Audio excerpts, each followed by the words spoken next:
Bueno, entonces vamos a empezar con lo que es probabilidad y estadística. Especialmente en la parte de estadística vamos a iniciar este momento. Ok, Martín Vega, que es de estadística. Así, rapidísimo. Rapidísimo. Estadística, ¿qué sería? El número ¿Número de qué? de Vamos con otra persona, ok. Pilas. A ver, Dana Novoa, ¿qué sería estadística para ti? Sería como cifras de lo que a las personas más les gusta y a las que no. O sea, en teoría Cifras. serían como cifras. Cifras, muy bien, cifras, sí. ¿Por qué está esta parte o este apartado o este tema de estadística en nuestro libro de matemáticas? Porque la estadística es una parte de la matemática, así de simple. Primero, estadística es parte de la matemática. ¿De qué se encarga la estadística? Básicamente de lo siguiente, preste atención.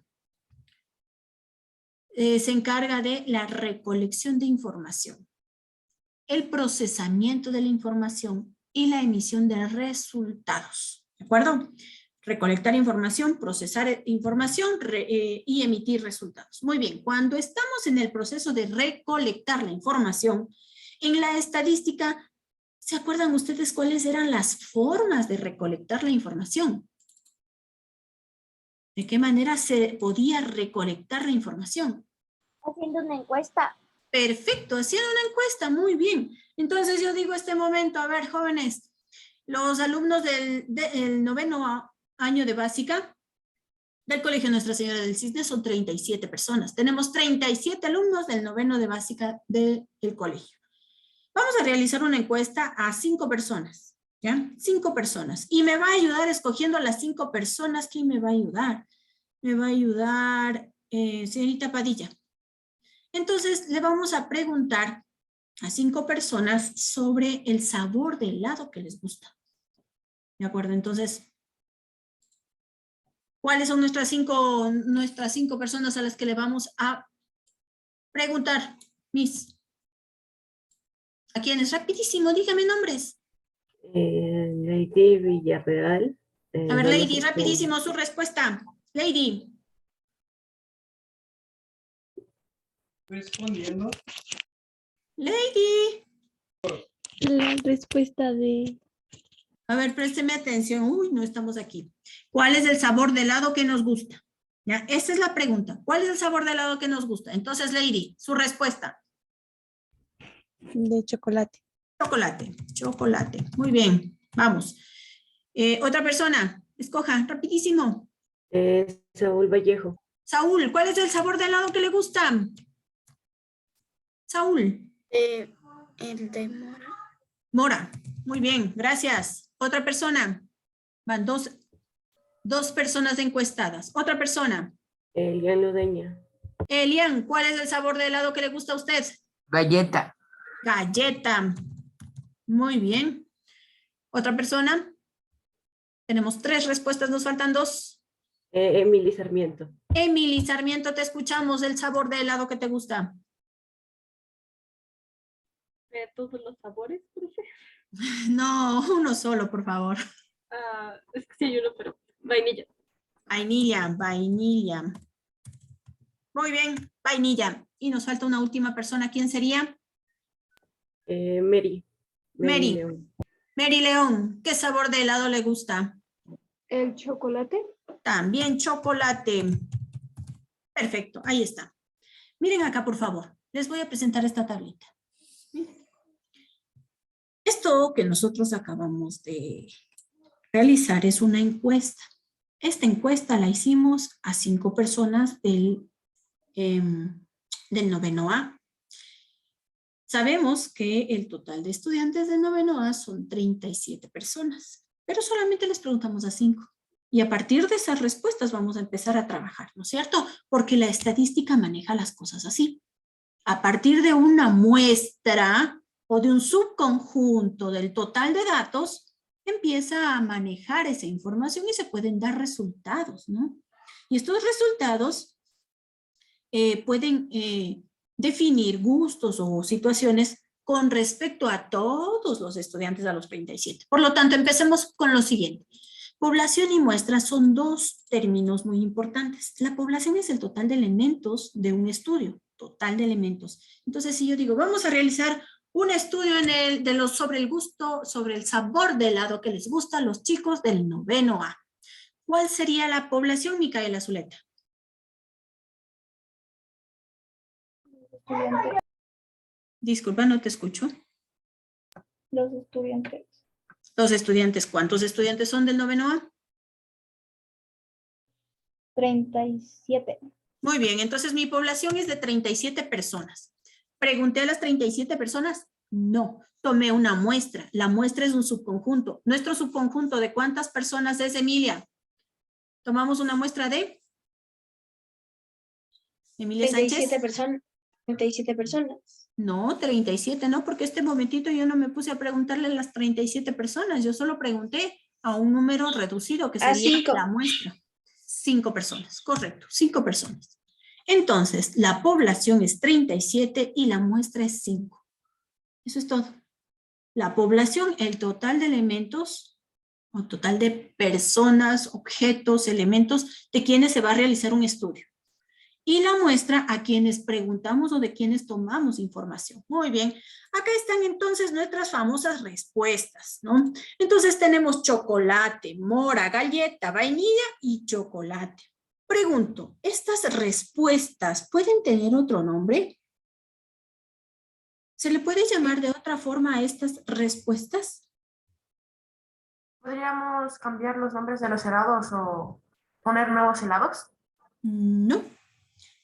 En vez de llamarles respuestas, nosotros les vamos a llamar variables. ¿Se acuerdan de las variables? ¿Qué son las variables? Las respuestas de una encuesta. ¿Sí? Las respuestas de una encuesta. Muy bien, entonces fíjense, yo tengo aquí estas variables y pregunto, ¿cuántas variables tengo? 5. 5. ¿Quién más? Emilia Sánchez, ¿cuántas variables crees tú que tenemos aquí? 5 variables. 5 variables, muy bien. Una. Ala Leo, ¿cuántas variables hay acá?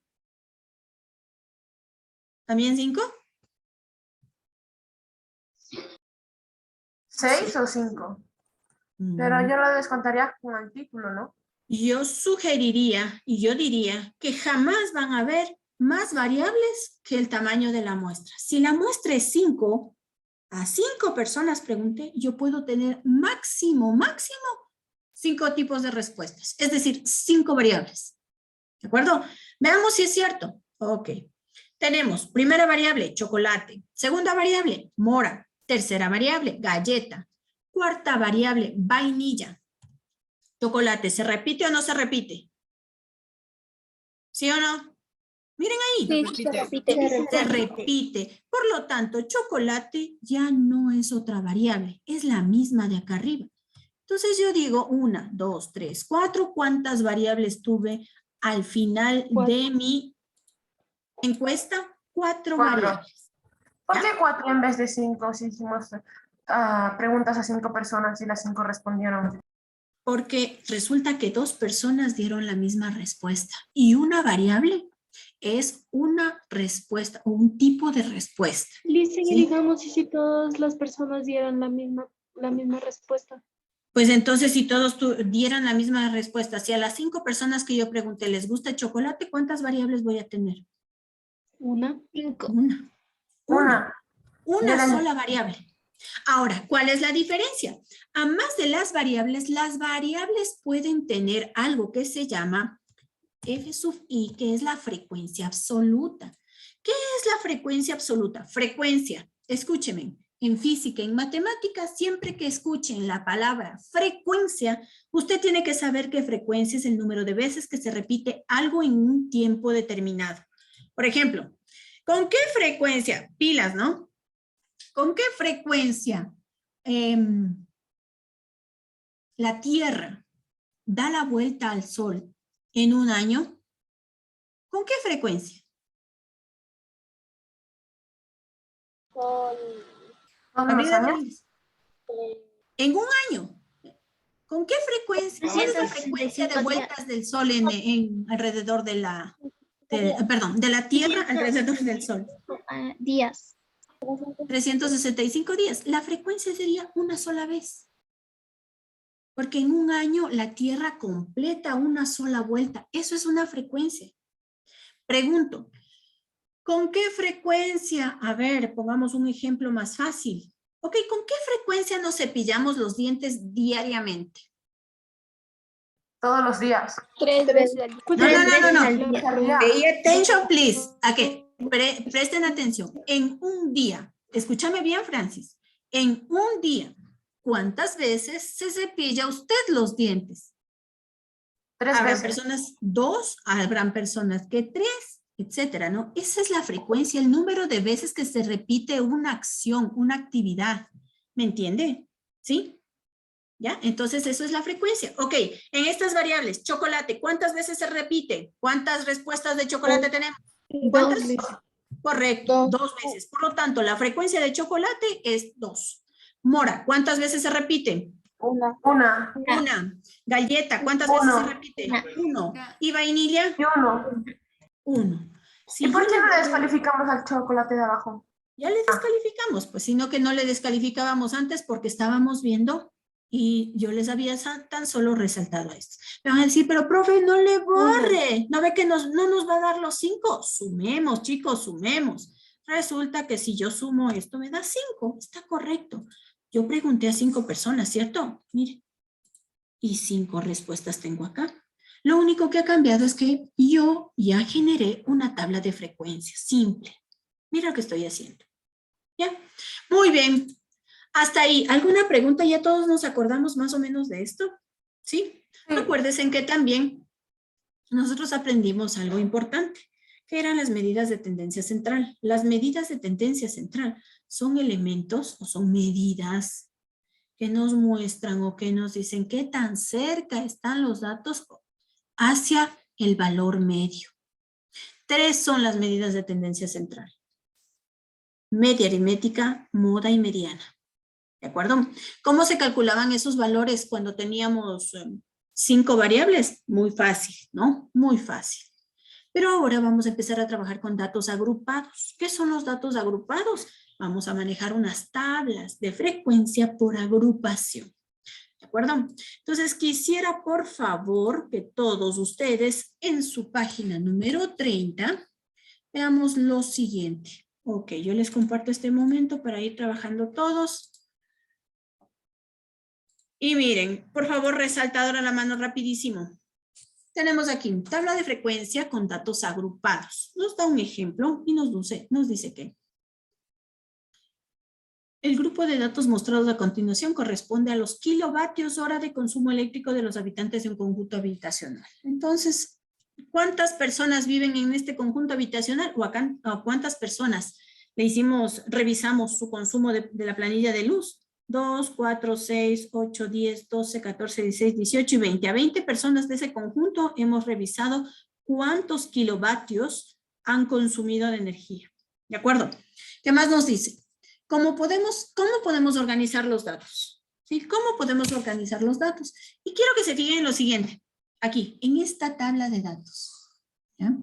¿Cuándo se utilizan estas famosas tablas de distribución de frecuencias por intervalos o por datos agrupados? Cuando nosotros nos fijamos que los datos son muy cercanos y muy seguidos. Por ejemplo, 80. Por aquí debe haber un 81. No, pero hay un 82. Y después del 82 debe haber un 83. No. Busquemos un 84. Perfecto. Un 85, no, 86. 87, no, 88. Antes, vamos desde el 70. A ver, veamos, el número más bajo aquí, 68. 68. Acá también. 69, sí. 70, perfecto, aquí está. 71, no. 72, sí. 73. 73, 74, 75, 75 y 76. Acá también ha habido un 74. 76, miren, 80. Muy bien, aquí está. ¿Qué significa esto? Que los valores son cercanos. No importa que se repitan o no, pero van consecutivos, es decir, 60, 61, 62, 63, 64, 65, 66, 67, etc. Dos razones hay para crear y para manejar una tabla de distribución de frecuencias por intervalos. Dos razones. La primera, cuando tenemos datos que son consecutivos, como en este caso, es decir, uno tras de otro. Y la segunda, cuando tenemos bastante cantidad de datos. ¿Ya? En esos casos se utiliza la tabla de distribución por intervalos. Muy bien. Vamos nuevamente entonces a nuestro libro. Ok. Los datos se pueden agrupar, pueden ser organizados en tablas de frecuencias de una manera agrupada. ¿Sí? Este caso lo haremos en forma agrupada. Muy bien. Para agrupar los datos, para generar una tabla de datos agrupados, quiero que con el resaltador marquemos esto porque de aquí en adelante lo que vamos a marcar es súper importante. Por lo tanto, yo lo voy a hacer con color rojo. ¿De acuerdo? Rango. ¿Qué es el rango? Valor que se obtiene al restar el menor valor de los datos del mayor valor. El más pequeño del más alto. ¿Ok? Regresemos. Rango. Valor calculado al tomar el valor más bajo y restarlo del valor más alto. Miren aquí esta tablita que tenía acá. ¿Cuál es el valor más bajo de toda la tabla? Pregunto. 68. 68. Muy bien, 68. ¿Y el valor más alto, chicos? 92. Entonces el rango va a ser igual a 92 menos 68. Ese es el rango. ¿Qué significa el rango en otras palabras? Digamos que del mayor al menor le resto y tengo un espacio de valores en donde voy a trabajar, ¿cierto? Muy bien, entonces estaba subrayado esto. Rango es el valor mayor menos el valor menor de los datos. Muy bien, subraye también, por favor. Intervalos. Los intervalos, OK, número de intervalos. Número de subgrupos que se conforman dentro del grupo de datos. ¿Cómo se calcula? Así se calcula. Número de intervalos. ¿Qué es el número de intervalos? Es el número de grupos. Entonces, por ejemplo, cuando yo digo, chicos del noveno A, vamos a formar grupos de 4. ¿Qué estoy diciendo? Que cada grupo tiene ¿cuántos integrantes? 4. 4. Y aquí el valor de K o el número de intervalos me está diciendo cuántos grupos voy a tener. Entonces yo a los datos en este caso les puedo agrupar de pronto utilizando esta fórmula matemática o puede ser de una forma arbitraria, ¿no es cierto? El número de grupos que voy a formar con los datos. Eso es todo. Por si acaso acá tenemos esta expresión logaritmo n. ¿Ya? El logaritmo es un valor que se calcula y n es el valor total de datos. ¿Sí? Muy bien. Amplitud. Señale por favor lo siguiente. Amplitud. Cada grupo va a tener una amplitud de datos. ¿Sí? Es decir, va a tener un valor mínimo y un valor máximo. Y a eso se le llama amplitud. La amplitud se le define con la letra A. Y señale por favor. Número de datos que contendrá cada intervalo de clase. Si hacemos el ejemplo con los grupos de trabajo, yo dije, vamos a formar grupos de 4 personas en el curso, ¿no es cierto? Entonces la amplitud son las 4 personas. Y el número de grupos K serían, no sé, 4 por, ¿cuántos somos? 37.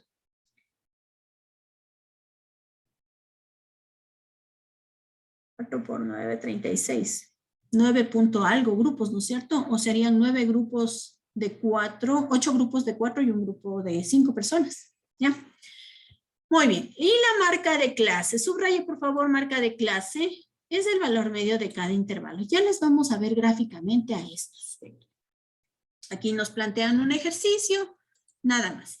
Quisiera que, por favor, eso que está ahí, intervalo, rango, amplitud, etcétera, le tengan muy, muy, muy presente para lo que vamos a hacer. ¿Ok? Le dicen después de amplitud que era de subrayar después de clase. A ver, déjame ver que nomás le subrayamos. A ver, dame un segundito, mija, por favor.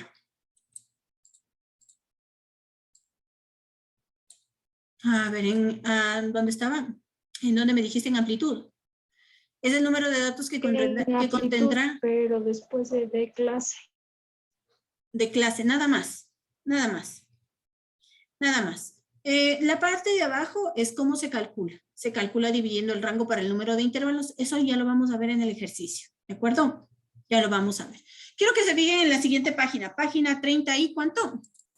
32. O 31, 31. Página 31. Ok. Se fijan, por favor. Miren ahí. Tenemos una tabla. 31. Ya, perfecto. Vamos a estudiarle la tabla. Quiero que se fijen en la tabla. Le prestan atención, por favor. Miren. Esta tabla representa, en esta tabla se está representando solo en esta partecita de aquí. Quiero que se observe esto de aquí. Solo quiero que le observen esta partecita. Nada más. Esto de aquí quiero que le observen. Aquí se están estableciendo intervalos, es decir, grupos, ¿ya? Tomando en cuenta qué información, tomando en cuenta la información que miren, que obtuvimos acá. Miren en la hoja anterior, en esto de acá, que le preguntamos a 20 personas cuántos kilovatios habían consumido de energía eléctrica. Tomando esta información, hemos logrado manejar esa información así. ¿Qué significa, chicos? Que yo aquí no voy a tener 1, 2, 3, 4, 5, 6, 7, 8, 9, 10, etcétera, etcétera. No sé si de pronto tenga 17 variables, si de pronto tenga 19 variables, no sé cuántas tendría si es que trabajara de manera normal. Miren, en total son 20 personas a las que les pregunté. Hay algunas que se repiten, digamos que 3 se repiten. Por lo tanto, tendría 17 variables. Y a mí me tocaría trabajar con todito ese montón de datos. Cuando entonces tenemos esta situación, se trabaja con esto que se llama tabla de distribución por datos agrupados o tabla de distribución de frecuencias por intervalos, como quiera que le quiera llamar. Ok. ¿Qué son los intervalos o qué son los grupos de datos? Son estos de aquí. Mire, estos de aquí son los grupos de datos o los intervalos. ¿De acuerdo? Entonces, mire, si nosotros tomamos en cuenta este ejercicio, primero observemos cuántos grupos de datos o intervalos tengo. Elian, ¿cuántos grupos de datos tengo aquí? 5. 5, veamos. 1, 2, este es del grupo 3, este es del grupo 4, este es del grupo 5 y este 93 se quedará solito. Ya, entonces este es el grupo 6. ¿Cuántos intervalos he tenido? 6. ¿Ya? ¿De acuerdo? Muy bien. ¿Cómo será, Justin Falcón? ¿Cómo será que nosotros determinamos que el primer intervalo o el primer grupo va desde el número 68 hasta el número 73? ¿Cómo será? ¿Alguna idea? ¿O será así a puro ojo? ¿No? Danae Salazar, ¿qué piensas tú? Danae.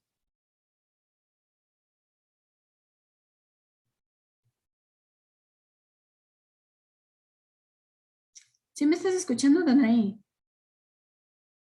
Solo alzas los ojos y no me dices nada. No me contestes a lo que estoy preguntando. Vamos a hacer una cosa, chicos.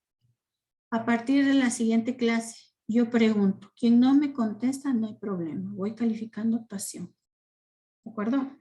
Entonces, así de simple, chicos. O vamos a estar atentos, o mejor, no sé, mejor cambiamos nuestra actitud.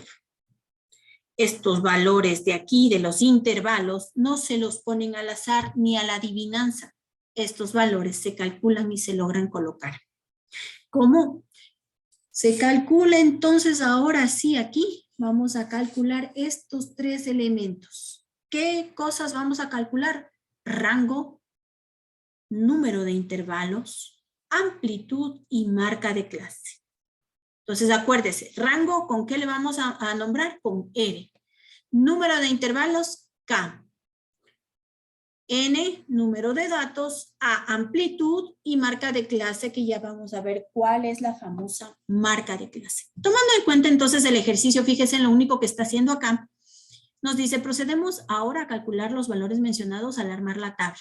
Muy bien, rango, valor más alto menos valor más bajo. Dijimos que el valor más alto era 92 y el más bajo era 68. 68. Perfecto, entonces miren aquí. ¿Qué hizo? 92 menos 68 igual a 24. Tengo el rango calculado. Se acabó. Calculo entonces este valor de aquí. La fórmula me dice, miren acá, aquí no hay a dónde perderse. Esto es más fácil. 1 más este valor 3.322. 3.322. Logaritmo de n. N es el número total de datos. Ok, número total de datos. ¿Cuántos datos tengo en esta tablita de aquí arriba? Ya contamos nosotros. ¿Cuántos habían? Emily Cedeño. 20, correcto. 20 datos. Por lo tanto, pues sí, en efecto, acá está logaritmo de 20. Esto lo calculamos en nuestra calculadora. El valor 5.32. Pregunto. Si digo, chicos, vamos a formar grupos. A ver, formemos 5.3 grupos. ¿Puedo formar 5.3 grupos de trabajo? No, o formo 5 o formo 6. Si es que este valor, el decimal, este valor de aquí, es menor al 0,5, entonces se queda en 5. Por lo tanto, aquí se queda en 5. Si nos diera como resultado 5.6, obviamente subimos al inmediato superior. ¿De acuerdo? En ciertos casos sí, en ciertos casos no. Si no se mantienen los grupos así. Muy bien. ¿Qué nos dice? Es recomendable redondear al menor entero, de preferencia impar. ¿Ya? Entonces, miren. Aquí mismo nos dice que de preferencia se toma el menor, ¿sí? Y de preferencia impar. Muy bien, vamos entonces. Ya tenemos dos valores calculados. Luego nos dice, vamos a calcular la amplitud. Y la amplitud es el número de datos que va a tener cada intervalo. ¿Cómo se calcula? Se divide el rango, que ya calculamos que está aquí de 24, dividido para el número de intervalos. ¿Cuántos intervalos nos dijo que vamos a usar? 5. Entonces, con esos datos que acabamos de usar, ponemos 24 dividido para 5. 4.8, es decir, 5 elementos en cada grupo. ¿Sí? Esa es la amplitud. ¿Cuántas personas en ese grupo? En este caso, ¿cuántos datos en cada grupo? Muy bien, y con estos valores construimos la tabla de distribución de frecuencia. Quiero que le vean a esta tabla. Yo les voy a explicar cómo se construye. Por ahora, ¿cómo se construye aquí? ¿Cómo fue construida esta tabla? Facilito, mire. Lo primero que tenemos que hacer es tomar el valor más bajo. Lo primerito. Tomamos el valor más bajo. Profe, son 12 y 10. ¿Perdón? Son Ay, 12 sí. y 10. Ya, muchas gracias. Muchas gracias. Chicos, nos quedamos hasta ahí. Les pido por favor.